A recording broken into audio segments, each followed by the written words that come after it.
What's happening, what's happening, what's happening? Of course, you know it's your boy B-High Radio Shout In. Stepping in the building, I got one of the coldest producers of all time off in this thing. Everybody from Pimp C, Bun B, to Jay-Z. I mean, this man is one of the craziest off in here. N.O. Joe, what's good with it, boss? What's the deal, man? Man, feeling good, feeling great. Now, I mean, Joe, first of all, I already know what brings you to the city. Right. That Versus, man. I mean, what was that like? Hearing them songs in 2022 being celebrated, man, it was a great feling, bro. Like, yeah. You know, I'm in there, man, and I'm like, you know, I can't believe, man, like, you know, I produced half of the classics on him, me and Pimp C. Yeah, you know what I'm saying? And man, I was just like, it was surreal, bro. Like, it was one of those moments where almost a tear came to my eye. You know what I'm saying? I was just like, it was in awe, bro. Like, it was a great feeling. Okay, for you, producing with Pimp C, a lot of those records, what was that like for you, seeing Bun up there by itself and the Pimp not being there, man? Man, I never would think in a million years that, you know, it would happen like that. You know what I'm saying? And I mean, that was just a major missing part, man. And Pimp C's personality is like so huge, you know? But, you know, I mean, it was just weird to see it like that, man. But, you know, it is what it is, you know what I'm saying? That's right. The songs will live on forever. Pimp C will be the greatest. That's you know right. what I'm saying? So, you know. Okay, Joe, I need you to take me back to day one, man. When that music first touched your soul and you realized that you needed to get into the game. What was that point for you? Well, I mean, you know, I was born and raised in New Orleans. That's right. Okay. And so, you know, in doing the music, man, like, I came up in a musical family. You know? My mom owned a record store, and that's how I got exposed to a lot of those records, like a lot of the soul records, the Aretha Franklins, and then she did promotions. They would come in town, and you know, so I was just soaked in that. Plus, you know, gospel, you know, gospel background. That's right. And so I just started tinkering around with it. I had a couple, you know, buddies or whatever, and a partner of mine had a drum machine, and we started messing around like I think it was a RX-7 or something like that. It wasn't an 808, not yet. But you know, so you know, basically, man, you know, got to doing music. My first experience with a sampler was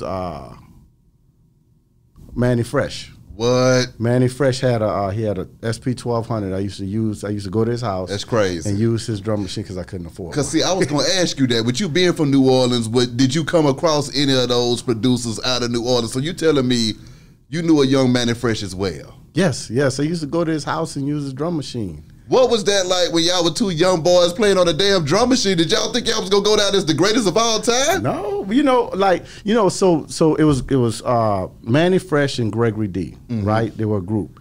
And they were already on. They had a deal with RCA Records. My God. You know what I'm saying? So Manny had all kind of equipment, you know what I'm saying? And you know, he was like big in the city, you know what I'm saying, even at that time, you know? And like I can't remember how we met, but I used to. They would sometimes call and be like, "Hey man, yeah, Manny ain't here." I said, "I'll wait outside till he comes." You know what I'm saying? Yeah. But man, I'm grateful for that, man. That, you know, he let me use the drum machine, and you know, I you know, did my little practices and stuff like that, and then I wanted to kind of change the sound, which I knew I couldn't at the time. Nobody knew me, you know. But I was just practicing a certain sound because I like the East Coast, West Coast. That's right. You know what I'm saying? And being from the South, I was like, you know, so I started just kind of crafting beats and stuff, and you know, getting the critique and everything like that. And then once I kind of really got the craft down pat and what I needed to do, I was like, man, you know, I think this sound that I've done could be big. I needed to go be with somebody. You know what I'm saying? And so, you know, then I got a break to go to New York. That's where I got my start. My God. I got my start in New York out of high school. So I went to New York. I met a guy, Kijano. It was JDK Records, Run DMC label. Yeah. I snuck into the convention. You know, I didn't have no money to get in. It was like $300 to get in the convention, you know? Yeah. So you know, went to the convention, man, snuck in there, and, you know, from there, that brought me to New York, and I worked out there back and forth, you know, for a year and a half or two, doing records and stuff like that, and that's where I hooked up with Jodeci on their first album. Yeah. So, you know, I met Devontae at MCA Records at the time, and you know, man, he kind of took me under his wing. I wasn't part of the basement crew. Yeah. You know what I'm saying? But it was like, it was an experience because they, you know, they had bought him like a, you know, $1 million studio in the basement in Jersey. I used to shoot out there just because Casey and JoJo was so dope at singing, you know what I'm saying? And I come from the church background. Like, man, whatever I can do to help, I'm here for it. You know what I'm saying? So kind of got my chops wet there, and then, you know, did like some local stuff in New York. And then, you know, met Scarface in New Orleans. And those tracks, I had those tracks, man. I had those tracks when I was 17, so 18 years old. And, you know, Face heard the tracks because I was actually doing tracks. Yeah. Like, because when I heard him, like, you know what I'm saying, I was a fan of the Geto Boyz, but I was more of a fan of Scarface. Yeah. Never knowing I'd meet him, you know. Whoa. And when he heard the tracks, man, he was just like, bro, like, what's this? So, and, you know, I never thought that sound it would come to fruition like that. And, you know, that basically changed the sound of the South because it had, like, you know, live guitars and stuff like that. I sampled the organ. I brought the organ, the church organ into the game. That's actually the Meters. The Meters, the group. Yeah. The organ that from C. Saint Studios. I actually sampled it note by note on the cassette and then sampled it on the DAT and then put it into the MPC and then the ASR 10. My God. And then I start mixing the organ sounds and stuff like that. So, you know, then I did the Geto Boyz Tell Death Do Us Part album. Yeah. And that defined the sound of the South. Because we didn't really have a sound. Yeah. It was just, we was copying East Coast music, West Coast music. This was slowed down a little bit, groovy. I used, you know, cool samples. Yeah. Had the bass line played with it. And the organs would have been pronounced more, but Scarface is a stickler about his production. So what I noticed is, like, you know, certain things I had sticking out, he would be like, man, take that out of there. So I was like, man, I just don't want him to remove the organ, so I load them down in the mix. Yeah. You know what I'm saying? That organ, I mean, that's what everybody knows and loves, okay? So, you know, we needed that in all them tracks. Yep.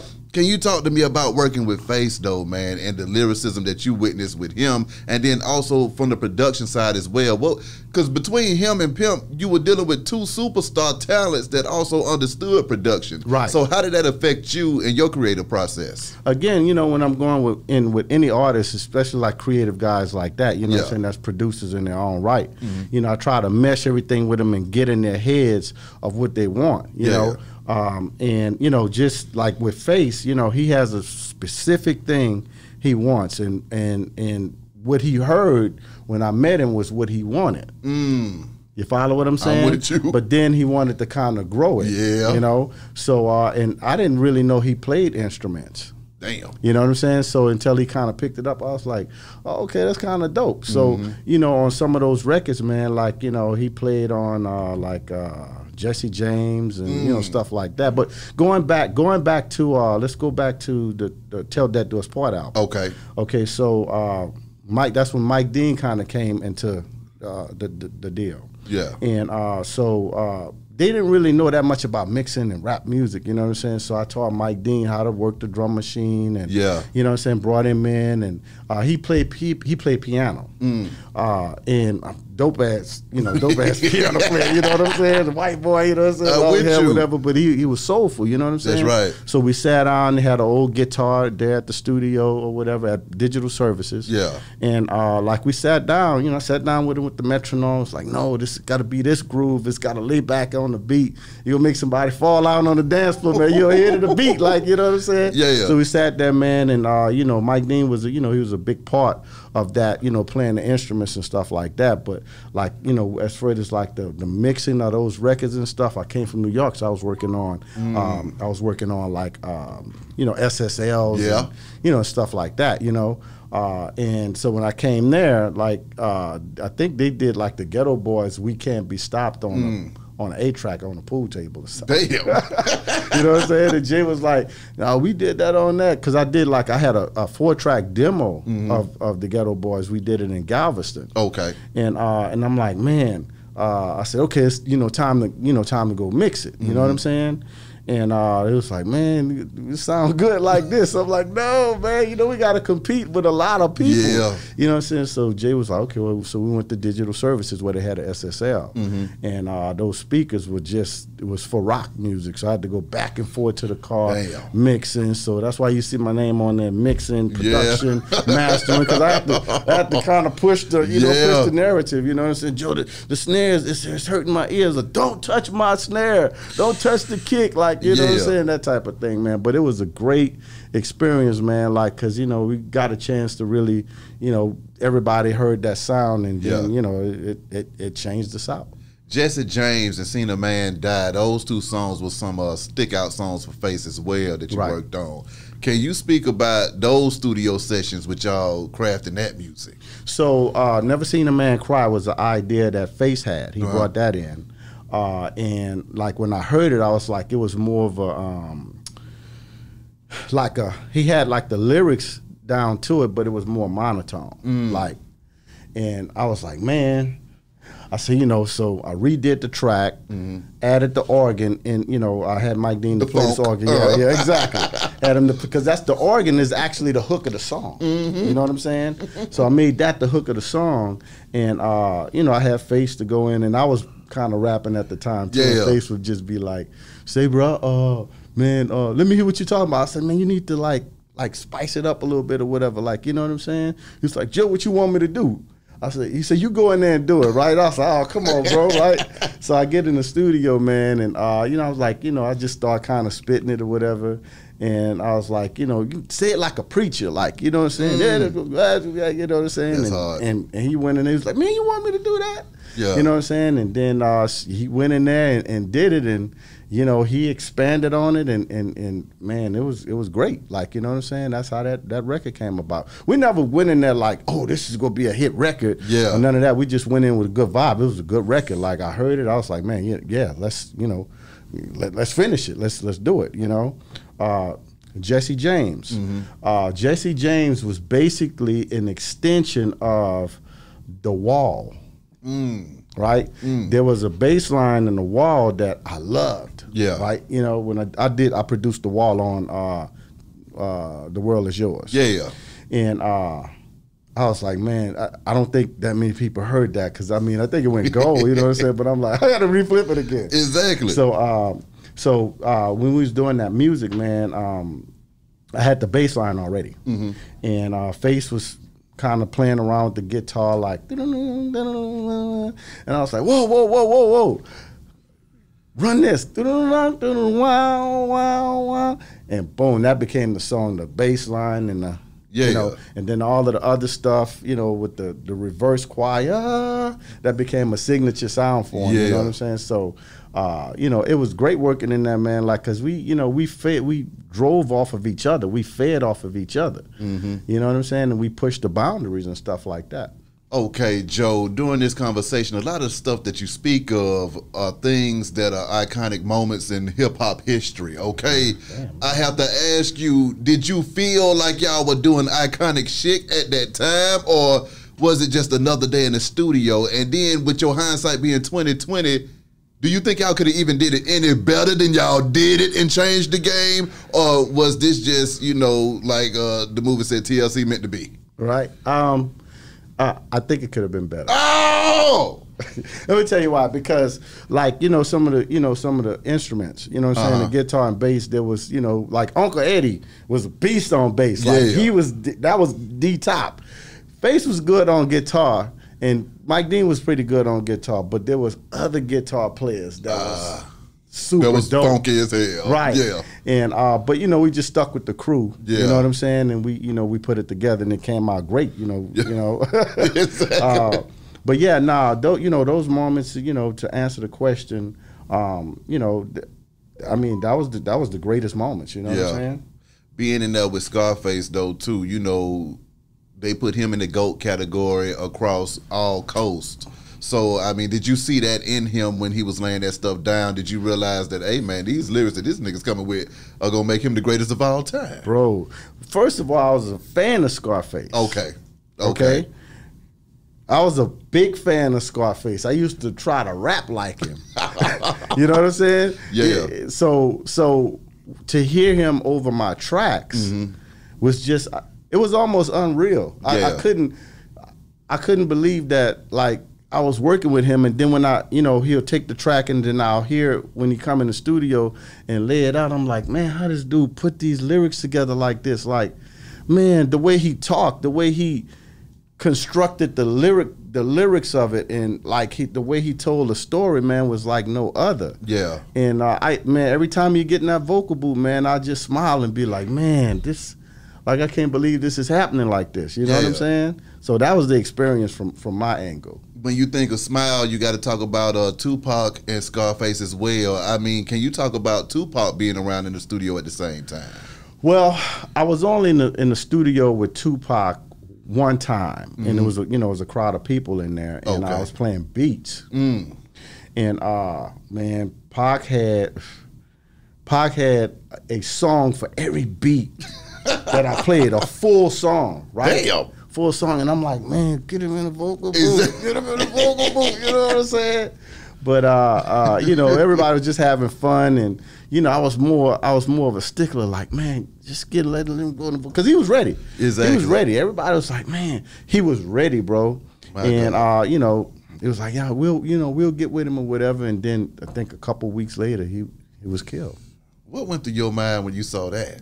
Man, I couldn't believe it. Yeah. Like, I couldn't believe it. It was just like, I knew the beef was going on, but I didn't think it was go into that. I thought it was just going to be on some, like, yeah, man, my bad, whatever. I thought whatever, but I never thought it would end in murder. Like, you know what I'm saying? Yeah. And I came from that, man, like from New Orleans. Like, I grew up and it wasn't great out there, you know what I'm saying? And I'm trying to get away from that. Yeah. That's what I grew up around, and you know what I'm saying? And I was like, man, it broke my heart. Yeah. You know what I'm saying? It broke my heart, bro. Working with Face, they got you a lot of critical acclaim to the point to where you go back to New York and they all know your name. Yeah. What was that like when you came back there and then it was a different Endo Joe touching down? Right. So when I went there the first time, right, I was Joe Cool. Okay, Joe Cool. Right. And then when I went back there, so from what I like, Puffy, they called me to do some songs on Biggie's album. But I guess they called the wrong number. Right? Yeah. Couldn't get them. They couldn't get a hold to me or whatever. But I had met Puffy during that time at the Uptown days when he was actually throwing parties and stuff. So I was back and forth out there in the mecca of like hip hop, like with Tribe Called Quest. I saw him, in the park. You know what I'm saying? Like performing, the energy level was crazy. You know what I'm saying? Yeah. But with Face, man, going back to Face, he was just like one of those artists, man, that was just, bro, it gave you chills when he was rapping, and the tone of his voice. Yeah. You know what I'm saying? It sounded like somebody daddy. You know what I'm saying? Yeah, man. I mean, folks like Jay-Z and AZ, man, I mean, you got those people that respect your mind as well. So, I mean, do or die. Can you speak on that? All right, so Lindsey Williams, I think he was the president of A&R or whatever. He was the one that really put that together. He called me. He said, man, I got an artist out here. And actually, Guru, rest in peace, Guru. Yeah. Guru was like, because I did AZ and Bahamadia. And that was on Guru's label. Yeah. Right? Bahamadia was on Guru's label. I sent them out a track. And Lindsay was like, man, you need you to come out here, or whatever, right? And I knew, like, and like, it was with the South and the East, they really didn't really respect us like that at that time. You know what I'm saying? Even though I came up on the East Coast, but nobody really knew that. Yeah. You know what I'm saying? But get there, man, and AZ, I don't think he really wanted to do the song. Oh. You know what I'm saying? So I was like, it's like, hey man, can you give us a second? I was like, I went shopping. I went shopping and came back, and AZ was like, hey man, I got something to it, right? Yeah. And so man, AZ, he spit what he had to it. He was like, what you hear on the hook? I said, man, some old school stuff, like like a jungle sometime, right? Like a jungle sometime. Yeah. And he was like, the weed smokes make me wonder. And that was the hook. And that was the hook. It came together, man. And like he actually played, bro, like it was crazy.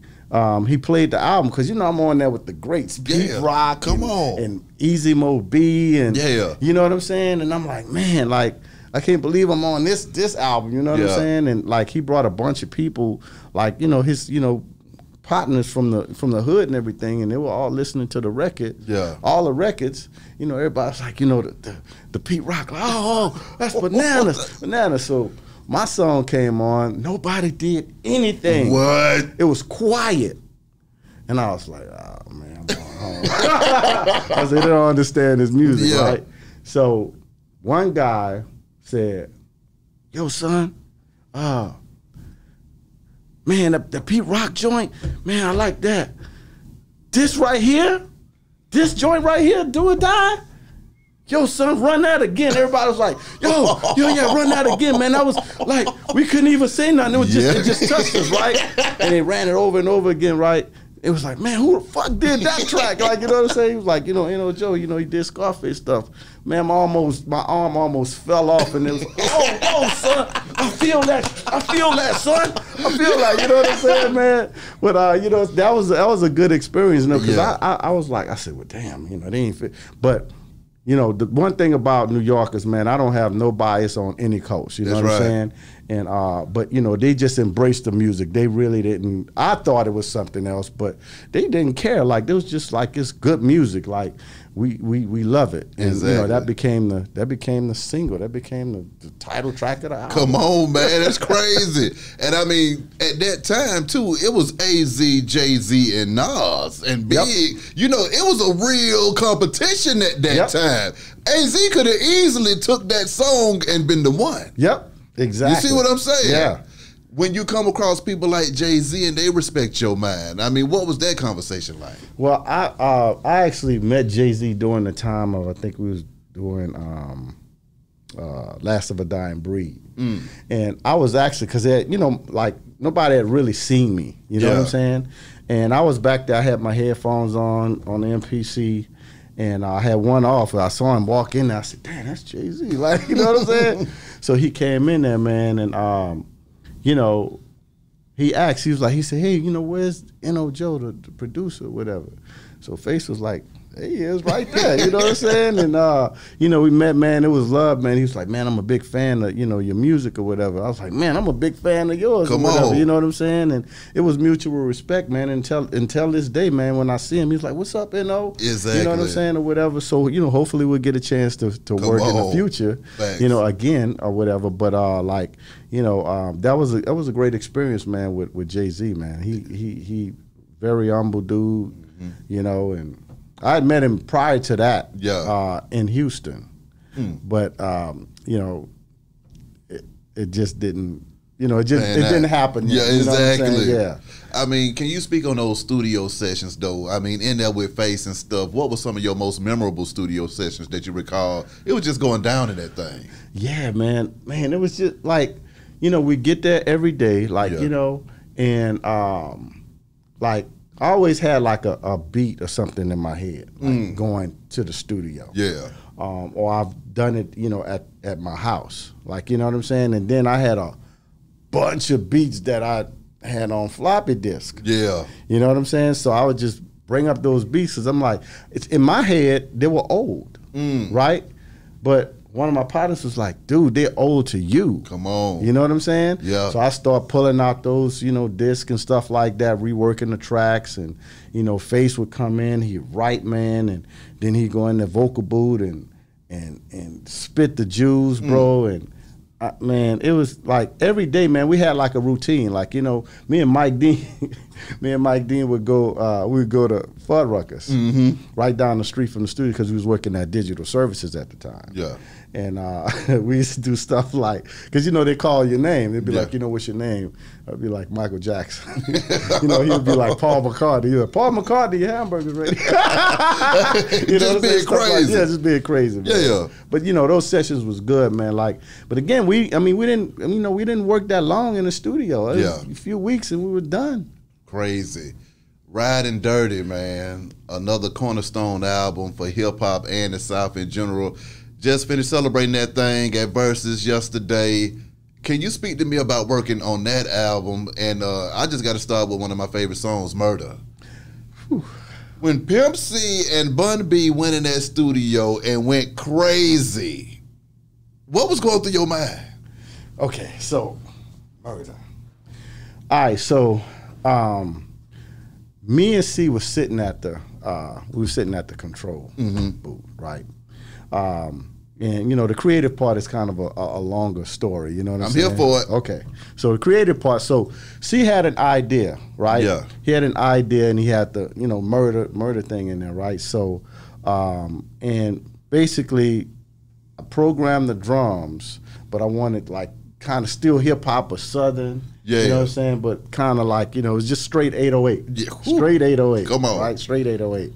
And man, Pimp C laid the bass line, part of the bass line, and then I came in and laid the chord, the little quiet thing behind it, and he added something else, I added something else, and he was like, Joe, we don't need all that in there, let's take it out. I said, yep. I said, you know what? You're right. Yeah, it's too much going on in there. Let's leave that playing like that. I said, that's what it is, right? Yeah. So Bun come in, and Bun is like, Bun quiet. Yeah. Sit in the back, he listens to the beat. Y'all ready? Yeah. Get in there, man. Boy, Bun went in there and killed it. My right? God. And man, when he finished that song, me and C was jumping around the studio like, oh my God. Oh, this nigga, hey, she was like, nigga, I'll put Bun against any one of you whole ass niggas, man. And then I put Bun against any one of you whole ass niggas, dog. Like, you know what I'm saying? Like, we was just jumping around in there, like, man, we listened to that about 50 times. Like, you know what I'm saying? It was like, bro, like, I was like, man, flying through your pelly. I was like, and then Bun comes out there like, oh, y'all like that? Nigga, we love it. Exactly. But yeah, that was a great time working on that whole album. Bro. Yeah. The Diamonds and Wood song, that came about. Dirty Money was, his brainchild. Like, he was the idea guy. Like, he would be like, I want to put this together, whatever. And so he brought in the Munchie song, the Bootsy Collins song. Yeah. And so he knew some of the guys from the Meters, right? The guitar player, Leo Necatelli. And so he got some of those guys together. They replayed it. Okay. Right? Okay. So when they replayed it, I sampled it. I was like, we got to keep it. You know what I'm saying? Because, the drums and all of that. So the song was fully played all the way through. And we found the perfect loop. Damn. In that record. And looped it off. That's why you hear like some of you hear like towards the outro, whatever. Yeah. That's part of the song that was played all the way through. You know what I'm saying? And there was some other stuff that was played over the top of it. But again, like we was just like, man, we don't need too much. Like it's already in there. Because it's like, normally when you have a sample, like you'll play stuff over the top of it. It's like, man, shit just raw. It's raw like that. You know what I'm saying? So we put the drums to it, man. And, but me and C, we never had an argument on production. Or songs or whatever. He had his ideas or whatever, and we came together. If I was like, man, I don't know about that bass line, you know what I'm saying? He'd be like, well, shit, mute that hoe. You know what I'm saying? Yeah. And then we'd just come with another bass line. Yeah. That's jamming, man. Exactly. You know what I'm saying? And then boom, like we never had a disagreement with any music or anything like that because it's music. We always looked at it as like, you know, hey, I don't like the guitar, I don't like the drums or whatever. Okay, let's do them over. Yeah. We'll spend more time talking about what we don't like than just doing it.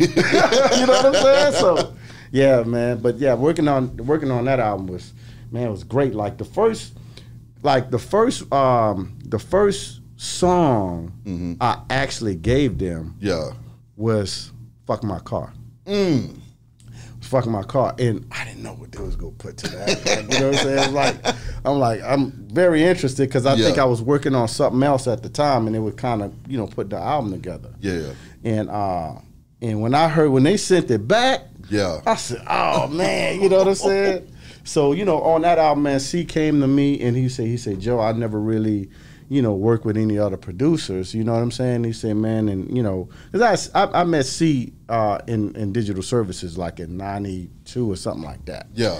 And he walked into the session when I was working on Geto Boyz, and he was like, man, this shit crazy, dog. Like, hey, man, the guitars and shit, dog. Like, say, man, man, how you get that shit to sound like that, dog? Like, man, them organs, man. You know what I'm saying? And he was at the studio at the time working on a remix to Pocket Full of Stones. My God. Right? Yeah. And Roger Taus, not Roger Troutman, Roger Taus, he played bass. He had a certain unique sound of playing bass. Yeah. So he was playing on a lot of my production, and C was like, man, can I use him for? I was like, man, yeah, go ahead, use him. Like, super dope. Yeah. So, you know, he created that bass sound of boom, boom with the chord structures on the bass. Yeah. You know what I'm saying? And like I hadn't even heard the original, but when I heard that, I was like, oh yeah. I said, boy, that's the one there. You know what I'm saying? But yeah, man, that whole album, the Riding Dirty album, man, from High Life. That's what I was going to ask you about. That's really what I was been waiting on. You know, you know, that damn High Life, that's another one of those songs right there. So now you got Murder where they just snapping. High Life is lyrical, but it's also poetic at the same time, man. When they laid down those verses to High Life, well, first break down the track and then tell me about the recording. Well, okay, so that was done. That track was done at my studio, partially at my studio and at my house. Man, I need to have I should have pulled a song up. But like the bass line, I played the bass. Yeah, I actually played everything on that record. Played everything on that record, and you know, played it for C. Yeah. And, you know, C put his, you know, he had his input in it. And, man, when he was like, Joe, watch this. He come with it right off the bat. Right off the bat. I was like, oh, that's dope, right? Because the part I'm singing in the background is the you know, that's me singing the stuff. Wait in the a minute, Joe, I didn't know you was in there harmonizing that the whole time. That was your soul. That was your soul on that track. Yeah. It was me and it's a guy named JoJo. Yeah. That I was bringing up as a producer as well, but he could really sing. Yeah. You know what I'm saying? And like there was actually me and him on the backing vocal. Bro, like, C kind of sung the hook, like, you know, he sung the main hook. He was like, man, I'm thinking about, I'm get somebody, you know, I just want to lay it down. I said, no, sir, you will sing this hook. You know what I'm saying? So I was in there like, you know, stay on this note, stay on this note. Yeah. And he was like, man, you know, Joe got me here singing, man.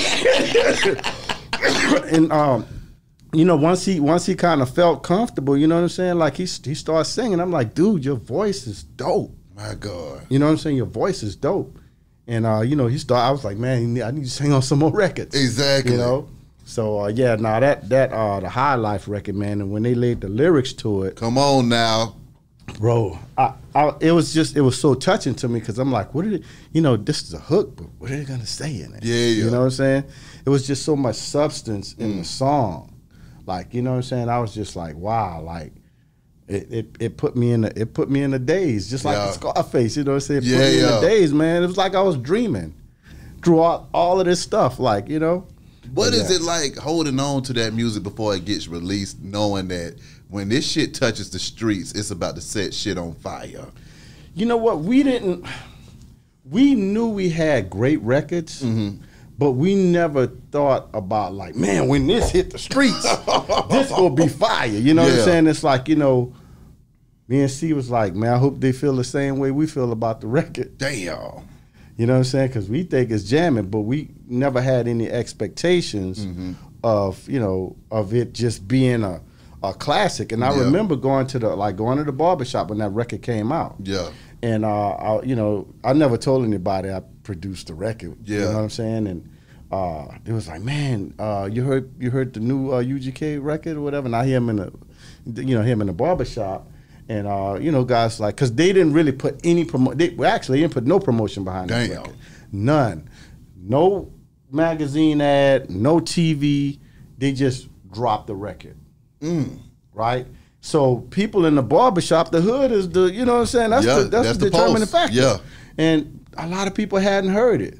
But how I knew it was gonna be something is every time I went to the barbershop, now again, they didn't even know I had anything to do with the record. I keep my mouth shut. Yeah.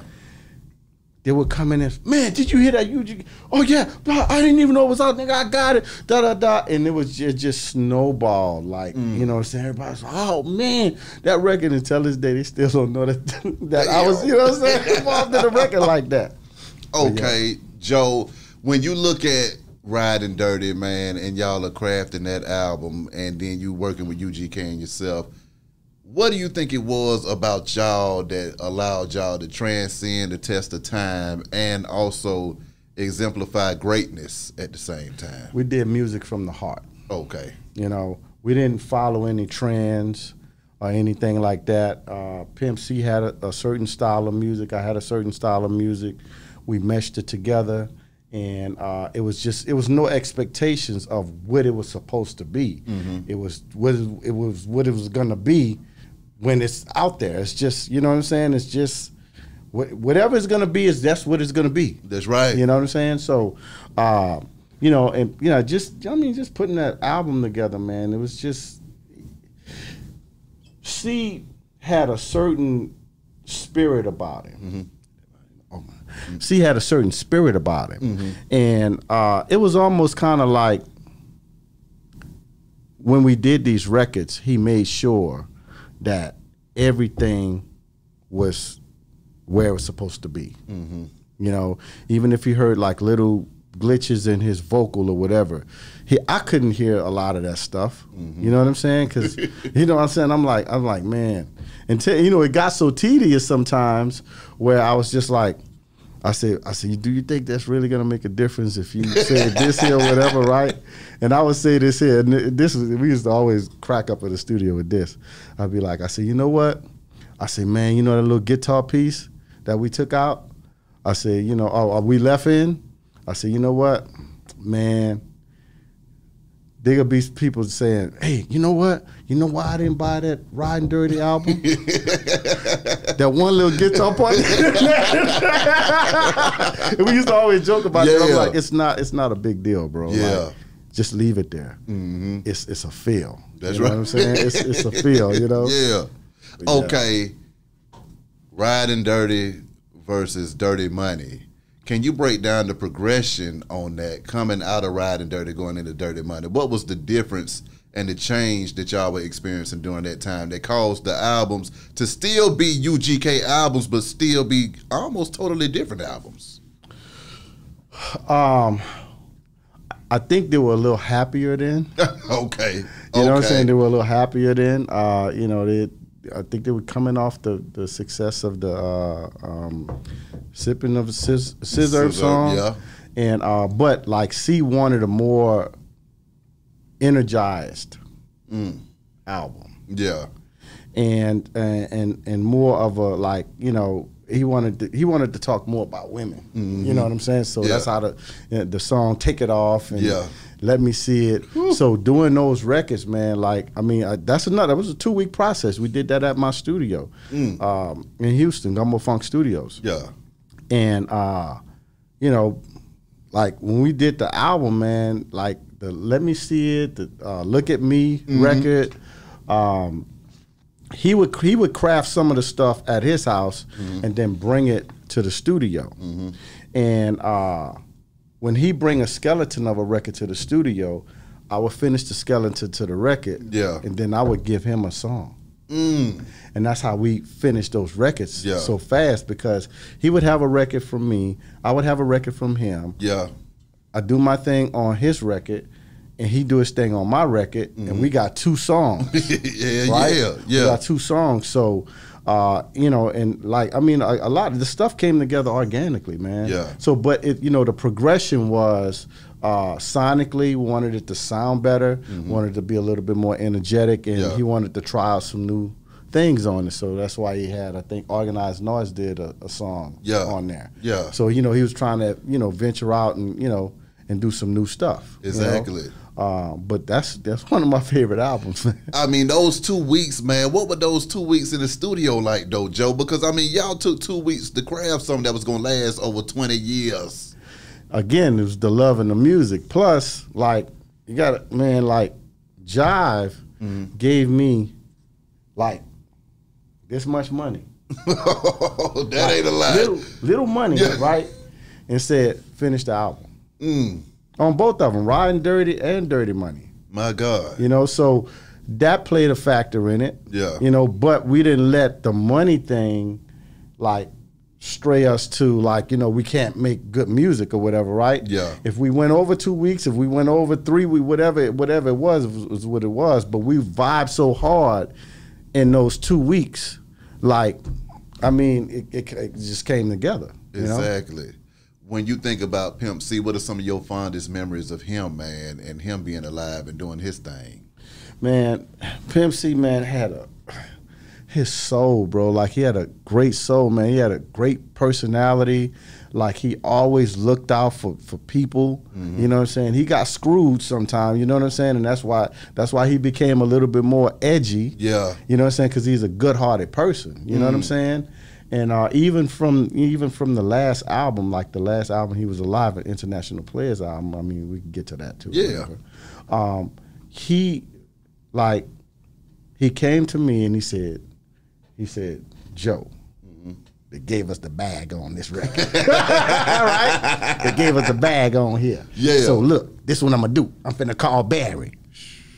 So he called Barry and he was like, you know, Joe's gonna be producing on this album too. You know, wasn't do anything. It actually came about. I'm gonna tell you what it came about with. They did a song with Lil Jon, and I think the record label put the record out. Just put the record out. Yeah. And so C called me. He said, "Man, they fucked over us, dog. They fucked over us, man. We need to come back." Excuse me. The record was a good record. It was a good record, but it just wasn't the first single that they should have put out. And I think the label kind of jumped the gun, put out the record. So they flew down to Houston, and he had a rough draft of The Game Belongs to Me. And we put that together, flew back to L.A., finished the record, and we came back to Houston and shot the video and put it out, and everybody was, oh, that's the UGK, I know, you know what I'm saying? Crazy. But yeah. The Game Belongs to Me was one of those songs as well, man. It had that feel, and it was one of those, it had been a minute since we had got some real UGK, and that's that sound that everybody is looking for. Right. International Players Anthem, man. Speak on that. Well, and don't be scared to hit that water if you need to. Shit, it's right there. See, let me tell you, he always loved that sample. He had been asking for what's the name of the with Gangsta Pat? Project Pat. Choose Pat. You. Yeah, Choose You. He always asked about that record, and he finally, like, he said, man, I'm finna go get it from Paul now. Like, you know what I'm saying? I was like, and I did the record, and it was actually, in the beginning, it was just 3 6 Mafia and UGK. That's right. And so we all sat down, and he was like, man, if I could get Outkast on here, like, you know what I'm saying? This is gonna be the classic, you know what I'm saying? I said, do you think it's possible? He said, yeah, I know him. You know what I'm saying? And next thing you know, man, like, they had the record. I don't think it took them that long to do it. We got it back. Yeah. I was like, oh, shit. I said, but it's long. It's a long record. So, you know, we chopped it down and everything. And, you know, there's 2 versions of the record with 3 6 Mafia and UGK and Outkast. But, you know, the main one was the Outkast and UGK. I with you. Yeah. Working with DeBon, I mean, can you break down his creative process and what was it like seeing him going in there and be a lyrical monster every 5 minutes? Well, man, I think it seemed like to me in Bun's head, he wanted to crush anything he laid his vocal on. So he was like listening at the track with like pinpoint precision. Like I know I hear how the drums hitting. You know, I'm gonna put a word here and double up a word here. He tripled the hi hat. Okay, I'm gonna triple up a hi hat or whatever. You know what I'm saying? But like I actually met Bun first before I met C, and Bun was the one who said, "Man, Joe C don't know how to say it, man, but he want to bring you in on the next album, which was Riding Dirty." You know what I'm saying? I was like, man. He said, but you know, we don't have a big budget. I said, man, that's not even I said, I'm a UGK fan. That's right. You know what I'm saying? I was a fan on Super Tight. Yeah. You know? Yeah. And you know, me and Bun, man, we got a lot of records together. Yeah. That you haven't heard. Like, you know what I'm saying? Yeah, but we got together, man, and you know, we was writing and stuff, and C heard some of those records, and the records we were doing was nothing like the stuff I was doing with UGK. I mean, with Face and Geto Boyz and Big Mike. Yeah, everybody had their own sound, like, but I was working on my album.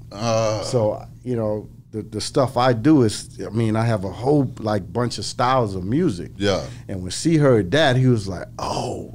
Man, like he heard this one particular song and he was just like, dog, we gotta work together. We gotta work together, you know what I'm saying? And that, you know, but Bun, man, he just like, he came like, Bun is a funny dude. Like he, you know, he cracked jokes and stuff like that. We used to hang out every day. Yeah. You know what I'm saying? And then like later down the line, you know, he would just come in the studio and just murder the tracks every time. You know, how long can it last with Charlie Wilson, man? That's another one of those classics. I mean, you got to break that down to me, sir. Bro, okay, man, I ain't even lie. That song made me cry. Yeah, me too. That song made me cry. I listen to it when I am crying. How about that? Like, cause my mom had passed around that time. Yeah, right. And I'm a big Gap Band Charlie Wilson fan. Yeah, right. I'm with you. Charlie Wilson walked in. We did that at Westlake. Charlie Wilson walked in the studio singing. He walked in there singing. He had a scarf around his head. What's up, man? I'm like, oh, where I go sing at? Yeah. You know what I'm saying? And I'm like, damn, it's Charlie Wilson, right? Shit. So C had already laid like a rough of the vocal down. Okay? And man, when Charlie Wilson came in there, I was just like, Charlie was like, what you want me to do? And he came in there and he sung that hook, and the way he was singing that, like the natural of his voice. Exactly. It wasn't falsetto. It was a natural voice. Exactly. He had, how long can it last? And man, I have the separate tracks, man. I just listen to him and I'm like, bro, this dude really, like he can sing like no notes were off, and like, but man, he killed that record, bro. It took him, you know, he did 2 passes for the ad lib. Yeah. And he did the chorus in, I don't know, maybe about 15 minutes. Shit. Laid it out, and he was like, what else you want me to sing? He's like, okay, quit hating us out. You know what I'm saying? Yeah, man. But yeah, that record was very touching, man. The musicians we used on there, Caleb and I forgot the other guy's name. man. But it was super on that album. They was super dope, man. Like when you asked the question earlier, if some of the records could have been better, if those guys was there, man. Yeah. So man, like that record touched the soul right there. What about Swishers and Doja? Who was playing the guitar on that thing? How did that go? I don't know. Swishers and Doja was done by Steve Belo. Okay. Which was another good, cool friend of mine, producer. I don't know who did the guitar on that record. Okay. I couldn't tell you that one. Okay, bet it up. So now, watching the evolution of UGK from Riding Dirty all the way up to the Underground Kings album and stuff like that, what was it like watching their evolution as far as creative and then personally at the same time? Well, I could say personally, man, because I was around C a lot, you know what I'm saying? And bro, like he was in a happy place.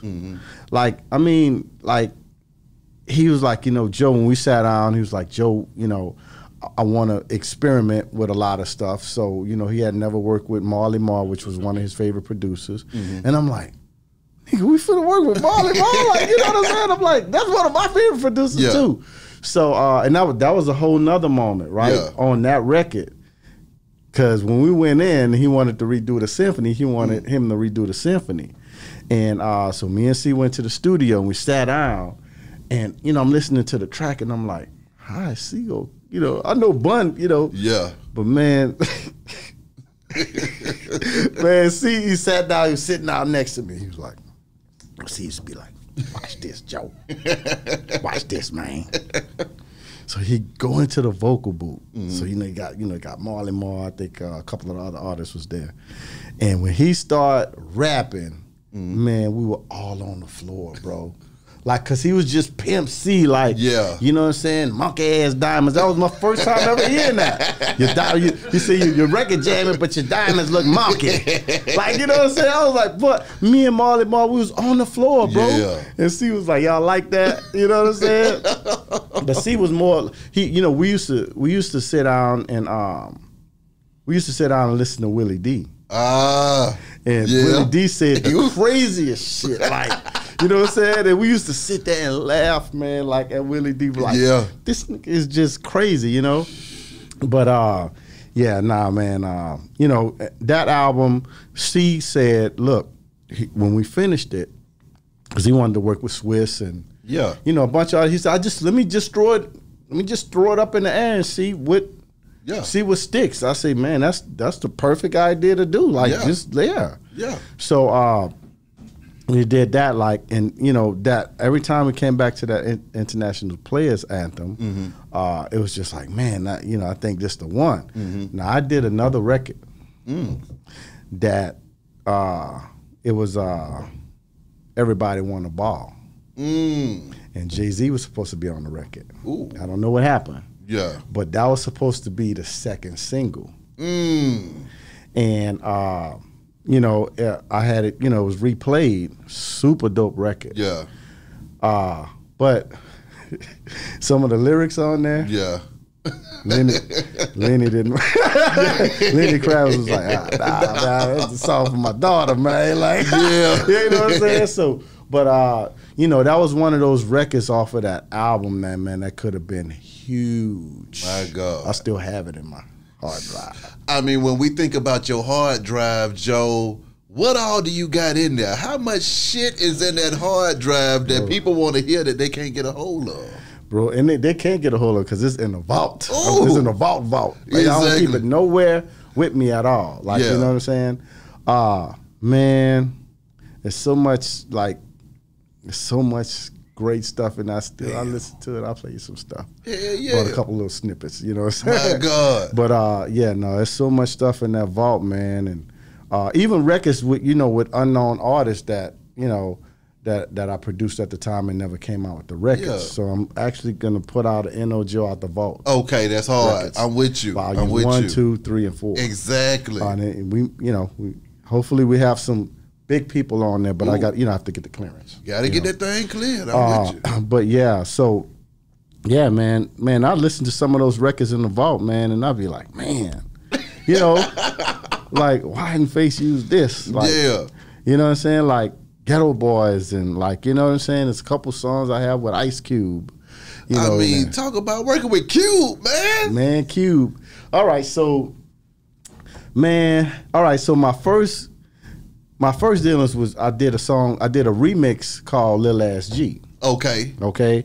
Nobody knew I did it, right? So when it came out, they was like, "Man, you heard that?" It was asking me, "Hey, man, you heard that remix? Oh, that's jamming, whatever." Right? And I was like, I did that. So everybody was like, "What?" Because it was way different. Yeah. Than what I was doing to Geto Boyz, Scarface, and Big Mike. Yeah. You know what I'm saying? Yeah. But they like with the label, like with the artist, they only wanted certain things. You know what I'm saying? And so I didn't get a chance to really expand my full sound because I do R&B, and that's why you see all those records, D'Angelo, everybody on my wall. Yeah. Because it's like the you know, I do a lot of different kinds of music. Exactly. And so Cube, man, that was my first experience with the Lil SG. The A&R called me, wanted me to do a remix, and then worked with him on My Homies album. I met him then. When I met him at that time, actually, Mean Green introduced me to him first. Yeah. And we wasn't able to link. It was bad timing. And then Tony Draper got us together, right? And that's what really kind of solidified everything. So, you know, I was working on my album at the time, another album. I was working on my album at the time, and you know, I wanted to get Cube on there, so he was doing the thing over at with the Ghetto. The name of the song was The Ghetto with him and Face. And so, you know, we walked outside, and I said, hey man, I said, you know, I'd like to, you know, see if you would, you know, get on my album, you know, or whatever. He was like, oh, man, I mean, so I played him the song. The song was called Steel. Right, he was like, oh yeah, no, definitely. He said, I'm working on my album too.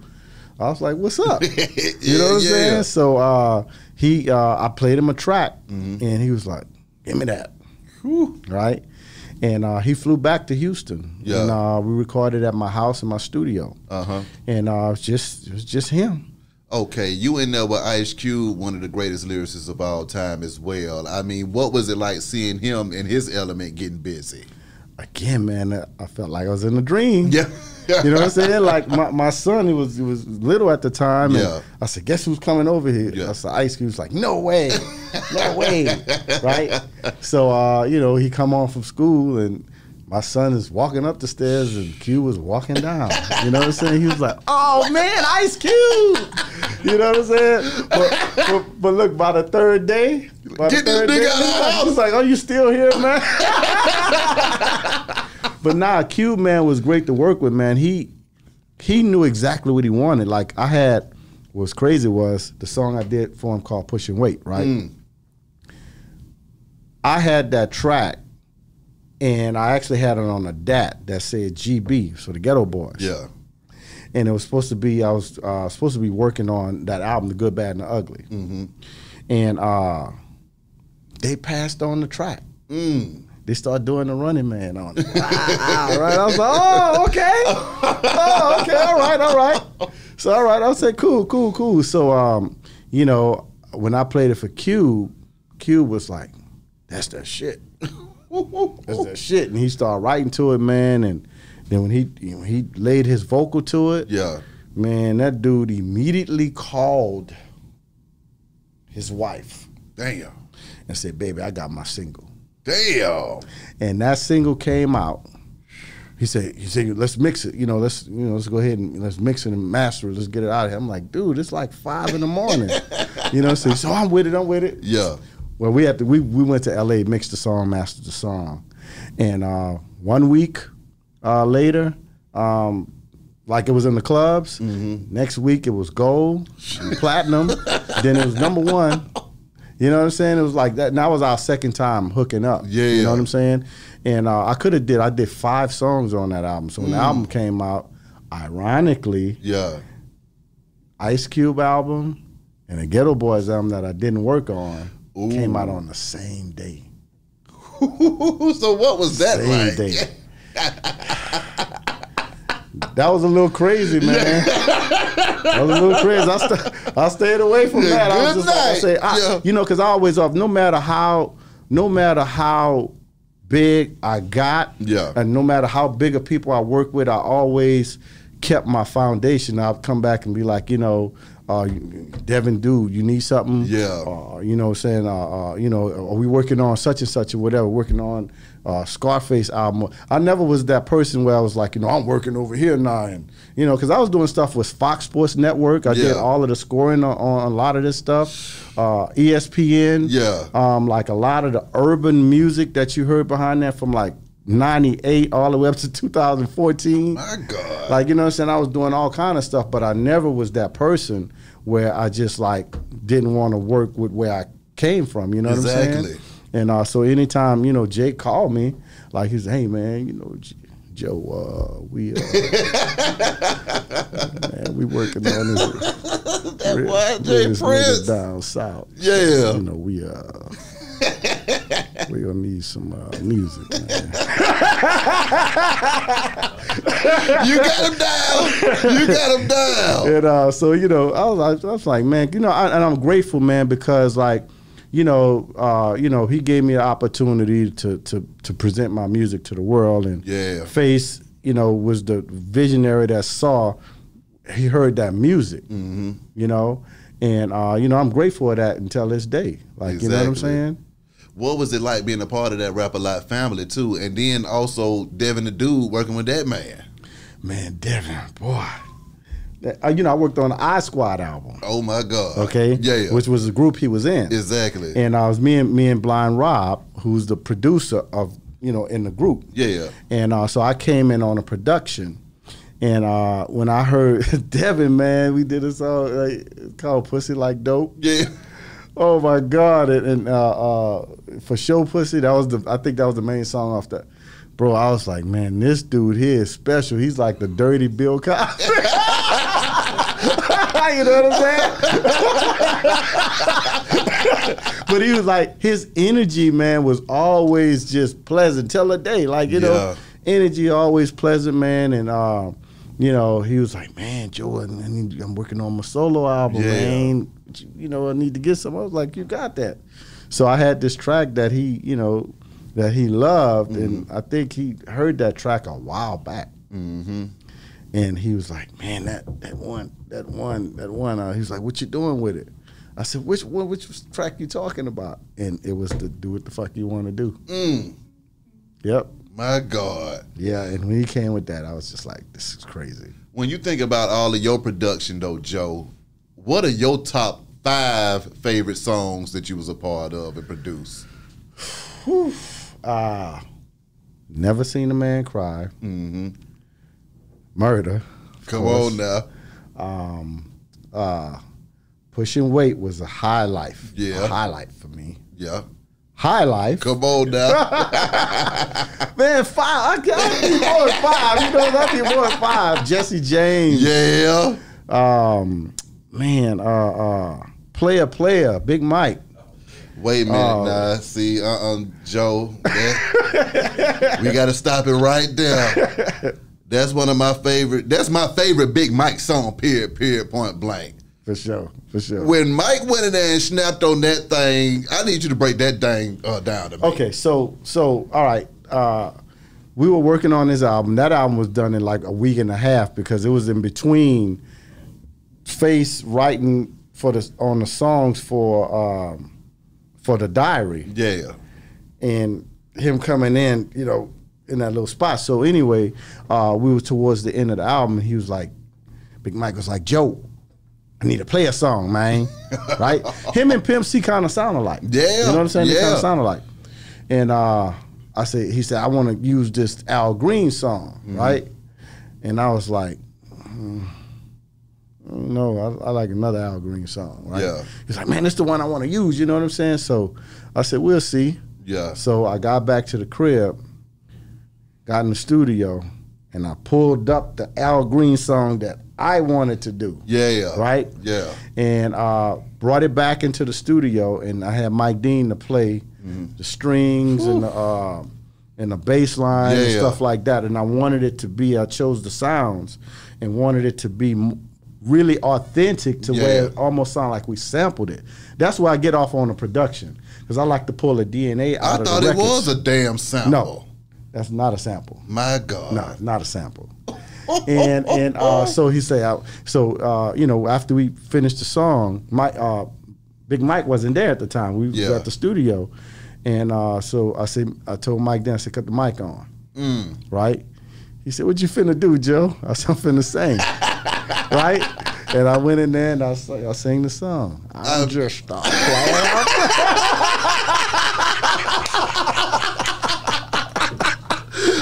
Okay, Mike. When you went in there and laid the doggone smack down on that hook, because you know that's the part they really got everybody. Right. What made you hit him with a gesture? What made you get in that register right there? So, oh no. Man, look, that was, okay, so, man, I used to mimic Al Green as a kid. Yeah. You know what I'm saying? Like, he always had that, you know. But, oh, no. Yeah. You know what I'm saying? I'm with you. You know, so that's where I was like, man, it's got to be like Al Green. Yeah. So that's why I said, I'm just a player. You know what I'm saying? So that was the energy I wanted to bring to the record. Yeah. And so Big Mike came in the studio, and I said, Big Mike, I got good news and bad news for you, bro. He said, give me the good news first. I said, we got an Al Green song done. Yeah. All right? So the bad news is it's not the one you wanted, right? I said, but here's some more good news. You need to take this one I'm finna play you. Yeah. Right? You need to take, this is gonna be your single. Exactly. You know? He was like, let me hear it. Played it. That's jamming, man. He started right to it and boom, man. That was, you know, it became a classic, you know? My God. I mean, being a part of all of those classics, though, man, I mean, you was a super producer at that time early on. Did you feel like a super producer, or did you just feel like a man out here doing a damn good job? Yeah, I felt like a man out here doing a damn good job, man. Like, you know, I didn't see myself, and I still, you know, till the day I don't see myself as like, oh, this guy or whatever. I look back and say, man, I didn't realize I did all that. You know what I'm saying? When you start asking me, that's why I sent you over a playlist. Yeah. They start asking me what songs you produce. I'm like, man, I can't remember them all. Yeah. You know what I'm saying? Because it was just like, it was almost like a flash. I had fun doing it, but it was like, you know, you have to think about it, be like, a lot of these records, especially on Rap A Lot, they had deadlines. So if I missed a deadline, like, you know, back then you had like, if you know, you had your Vibe magazine, right? If they had the cover of the Vibe, that stuff is done months prior to. So when you have a release date, they planning everything around it. So whatever they bought, they got $200,000-$300,000 laid out on the line to promote and market that record. Shit. And if I turned it in late, then everybody's looking at me because I'm over the production. Yeah. You see what I'm saying? So that's why, like, it was done on time, and also it was done with quality. Yeah. You know, even when we did the diary, the label was like, you know, hey, we need to get everything. I said, have y'all done the promotions or whatever? It started like, no, we haven't done it yet. That's why I said, please just give us a little bit more time. I just don't feel like, you know, Eric Brooks had I said, I just don't feel like we're done. Yeah. Like, I don't even know what it is. Yeah. You know what I'm saying? Yeah. And then, you know, Never Seen a Man Cry, and what other songs came? G's. Exactly. I was trying to make those deadlines happen. Plus, like, you know, I was really, the main thing I was trying to do is keep an original sound and keep the music from the South elevated to a point to where everybody loved it. Facts. It wasn't just Southern music. Like, Answer me this though, Joe. Why did you stay in the damn background for so long, man? You know what? I always, I'm gonna tell you, and I'm glad you asked that question. Yeah. I was just like, you know what, man? I don't need to really be out front and blah blah blah blah blah blah. But nobody said my name. You know what I'm saying? All of this music I did, like, it's like they you know, it's like they kind of like, I mean, all my life pretty much, you know, it has been like, you know, oh, you know, this not gonna happen or whatever. It happened. Yeah. You know what I'm saying? Like, I'm a go-getter. Like, even with the Uber driver earlier, right? Yeah. She was about to leave. I said, yeah, you can't give up on me. I'm right here. You know what I'm saying? I went and jumped in the Uber, you know what I'm saying? So, you know, so I just wanted to kind of stay in the background because I didn't want to, like, be like that guy. Yeah. You know what I'm saying? Yeah. But then when I realized, man, I'm like, nobody's really speaking my name. Yeah. You know what I'm saying? I got a friend of mine was like, Joe, you stay in the background like this here, like, you know what I'm saying? People will walk over you, dog. Yeah. Like, you know what I'm saying? They'll rewrite history on you. Yeah. You know what I'm saying? And I was like, fuck that. That's not today. You know what I'm saying? So I just, you know, I still crafting on my album or whatever. Yeah. And which is coming out this summer. That's right. So you know, I never set out to be the greatest producer. I just wanted to do the best and bring the music from the South to where everybody loved it. Exactly. You know, and where even the new producers can pull from what I've done, yeah, and make their versions of the South better. Like, you know what I'm saying? I'm a fan of a lot of the young producers now too. Yeah. You know what I'm saying? Yeah. So it's like, I like some of the direction is going in. Mm-hmm. You know what I'm saying? But I think it could be a little bit more musical. I feel that. But not corny music. Yeah, exactly. Like, you know what I'm saying? Because it's a science to putting guitars. You don't just bring a guitar player in the studio and just, hey, yeah, just play. Just play. You know, so you have guitars everywhere. Yeah. You know what I'm saying? I go in and construct. Yeah. Like the musicians. Like, I need you to play. Yeah. I don't want to put you in a box, right? Mm-hmm. But this is what we came to play. Mm-hmm. And when they kind of go outside the box, and if it's something dope, I capture that dopeness. Yeah, yeah. You know what I'm saying? And then, but I formulate and arrange the songs. So you're not just finna come in the studio and play a bass and guitar and everything is everywhere. Like, nah, right. It's gonna be constructed. This guitar part that you played at the top of the song and probably go come at the end 3 seconds before it ends. Facts. You know what I'm saying? So, and the part that we originally came in to play may not be the main part now. Come on. You know what I'm saying? Because when I'm approaching music, I'm approaching it with an open canvas. Mm-hmm. Like, you know, there's no rules in it. Even though, because a lot of these songs now, the Riding Dirty, Dirty Money, like the double album, like except the International Players Anthem, like I mixed those records. Woo.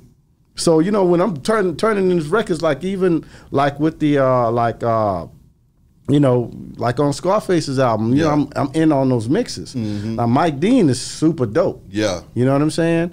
But like, man, back in those digital services days, man, I used to be so mad at them. Like, man, like I can't, like these speakers. Yeah. You know what I'm saying? I can't really, because I wanted that stuff to knock, man. I got tired of hearing our music. Just, you know, they were using like cheaper 808 drums and stuff like that, you know, and the mixes weren't good. And I was like, man, like, make better selections on sounds and stuff, you know? As an engineer, when it came to mixing, whether you produced the track or not, what song did you hear when you were mixing that you was like, I'm having the time of my life mixing this shit right here? I'm trying to see. You know what? There's not a song that I mixed that I didn't produce like that. Classics. Yeah. So I don't even have an answer for that. Like, you know, like if, you know, because, you know, most of the songs, and it wasn't like that. I was like, oh, if I don't produce the song, I have nothing to do with it. You just ain't have time for this shit. Yeah, it was just like, I mean, I didn't. I really didn't. Like, you know what I'm saying? But I mean, hey, it is what it is, you know. I feel you. Okay, so now we got the kits that you got dropping out here in these streets, new projects. What's really going on with it, Joe? And okay, so I know for all the producers out there, right? They're like, man, what's going on with the kids? Been saying this for like 3 years or whatever, right? What's going on? Where's the album? You know, whatever. So here's the deal, man. So I'm very critical about how I'm putting things together. So I have the kits done, but I'm always tweaking them. And I was gonna put them out on a platform, another platform, but like, you know, that took too long. And, you know, I go by trial and error, you know what I'm saying? So I'm like, nah, you know what? I'm not going that route. Yeah. You know what I'm saying? So I got a platform that I'm gonna put it out on. So that's why I just kind of like kept stalling it. But as I'm stalling it, I'm still working in the background. I'm like the meat on the side of your house. You don't see me, but I'm working. Come you know on. what I'm saying? Yeah, so I got that coming out, and then I'm working on like an EP.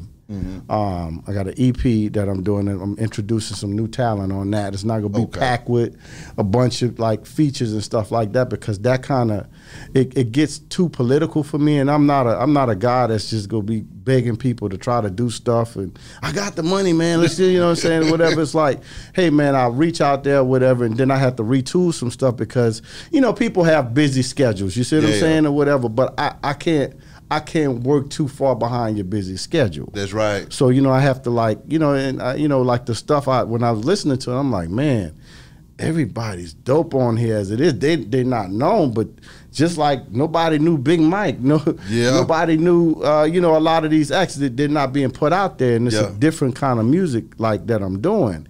It's like a playlist album, and so like the music is like a mixture of like what's going on now, plus you know, a feel of the classic stuff. Exactly.